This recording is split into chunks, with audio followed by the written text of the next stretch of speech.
నమస్తే friends, welcome back to Ratnam life style. ముందుగా ఎంతో టేస్టీగా రుచిగా ఇంట్లోనే గరం మసాలా పౌడర్ ఎలా తయారు చేసుకోవాలో, ఎలా ప్రిపేర్ చేసుకోవాలో చూద్దాం. దానికి కావాల్సిన పదార్థాలు ఏంటో చూద్దాం. ముందుగా స్టవ్ మీద బాణీ పెట్టుకుని 100 గ్రాములు ధనియాలు వేయించుకోవాలి. దోరగా మంటను మటుకు మీడియం ఫ్లేమ్లో పెట్టుకుని వేయించుకోవాలి. హైలో అసలు పెట్టకూడదు, మాడిపోతాయి. ఒక 5 నిమిషాలు వేయించుకుని తీసుకుని పక్కన పెట్టేసుకోవాలి. ఎక్కువసేపు వేగకూడదు. మళ్ళీ ఇంకొక 100 గ్రాములు జీలకర్రను కూడా తీసుకుని అలాగే వేయించుకుని ఒక 5 నిమిషాలు అది కూడా తీసుకుని పక్కన పెట్టేసుకుని,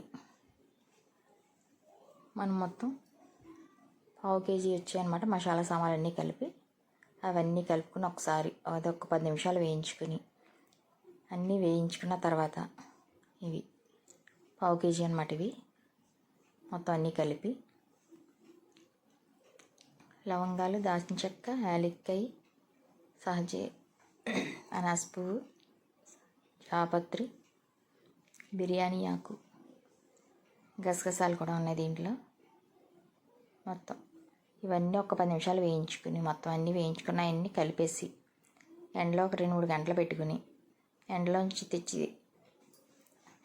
మనం పెట్టిన వెంటనే తెచ్చుకున్న వెంటనే మిక్సీ పట్టేసుకుంటే బాగుంటాయి, బాగా నలిగిపోతాయి అన్నమాట.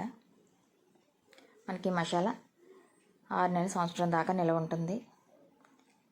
గాజు బాటిల్లో కానీ స్టీల్ డబ్బాలో కానీ మనం స్టోరేజ్ చేసుకుని మనకు కావాల్సినప్పుడల్లా వాడుకుంటే, వెజ్ ఆర్ నాన్ వెజ్లో రెండింటిలో కూడా ఈ మసాలా వాడుకోవచ్చు. నేనైతే ఇదే వాడతాను తయారు చేసి. ఎప్పుడైనా లేకపోతే బయటది వాడతాను తప్ప, ఇంట్లో తయారు చేసుకుని ఇలా వాడుకుంటే చాలా బాగుంటుంది. ఈ టేస్ట్ కూడా ఈ మసాలా పొడి. మీరు కూడా ఇలా ట్రై చేయండి ఫ్రెండ్స్. ఇంట్లోనే తయారు చేసుకుని వాడుకొని చూడండి. మీకు ఎలా ఉందో మాకు కామెంట్ చేయండి. రెడీ చేసుకుని మొత్తం కొంచెం కొంచెంగా 2 సార్లు సగం సగం వేసుకుని మిక్సీ పట్టుకుని, పొడి బాగా చల్లారిన తర్వాత మనం డబ్బాలో స్టోరేజ్ చేసుకోవాలి.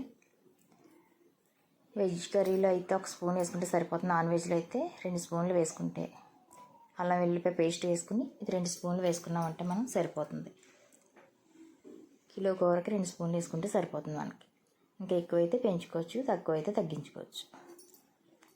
అల్లం వెల్లిపాయ పేస్ట్ వేసుకుని డైరెక్ట్గా ఈ మసాలా పొడి వేసుకుంటే సరిపోతుంది.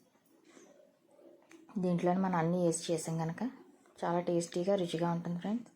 మీరు కూడా ట్రై చేసి ఎలా కొంచెం మాకు కామెంట్ చేయండి. Thank you for watching. Please subscribe my channel.